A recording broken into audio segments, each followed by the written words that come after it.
This surge, as it's called, really started in 2011.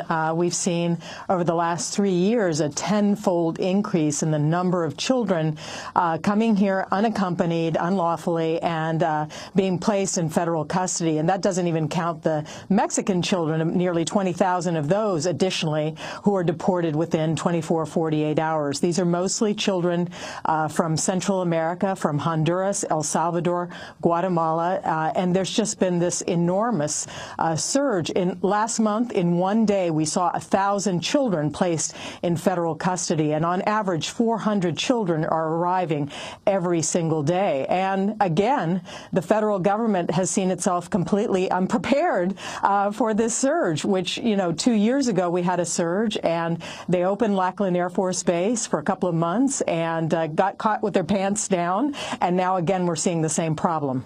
And Sonia Nazario, you've actually characterized this problem as a refugee crisis. What do you think the federal government should be doing to cope with these numbers of children migrants coming to the U.S.?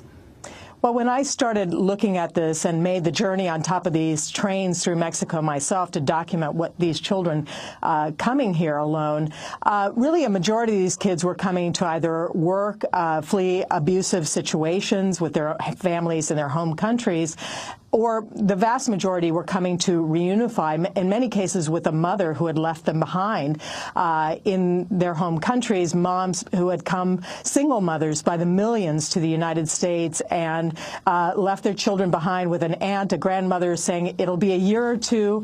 Life here turned much more difficult than they thought it would be, and these separations stretched into 5 or 10 years or even more. And like the boy that I wrote about, Enrique, they despair of seeing their parents again, their moms again, and they would set off on their own to come and find them and make this very dangerous journey. So now, though, in the last few years, there's been this huge surge in violence in countries like Honduras has the highest homicide rate in the world. 30% of the population has been extorted by gangs or the cartels. And what you see in these neighborhoods, like Enrique's neighborhood, is, 6 in 10 kids. The surveys by UNHCR and others in the region are finding 6 in 10 children are fleeing for their very lives.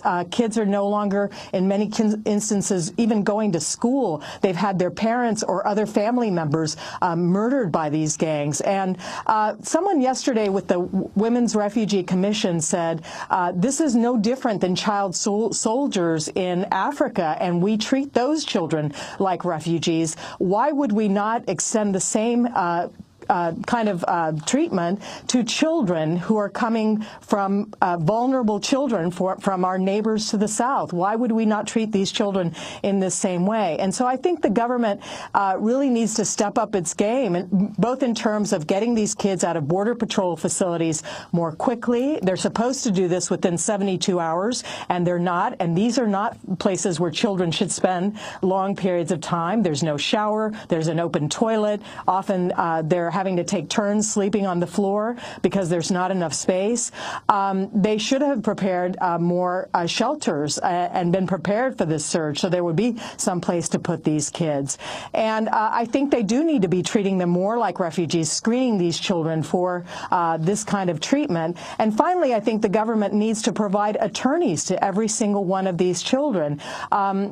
These kids go, when they're apprehended, they are released usually to a guardian or a parent and then ordered to go to immigration court, but they're not entitled to any kind of public defender. And so when they stand before that immigration judge, I've seen very young children, 7 years old, 8 years old, 9 years old. Others have seen kids as young as 5 being asked to present these complex immigration cases before a judge. The government has an attorney who's arguing why that child should be hurtled back to these very dangerous circumstances, but these children don't have any advocate by their side.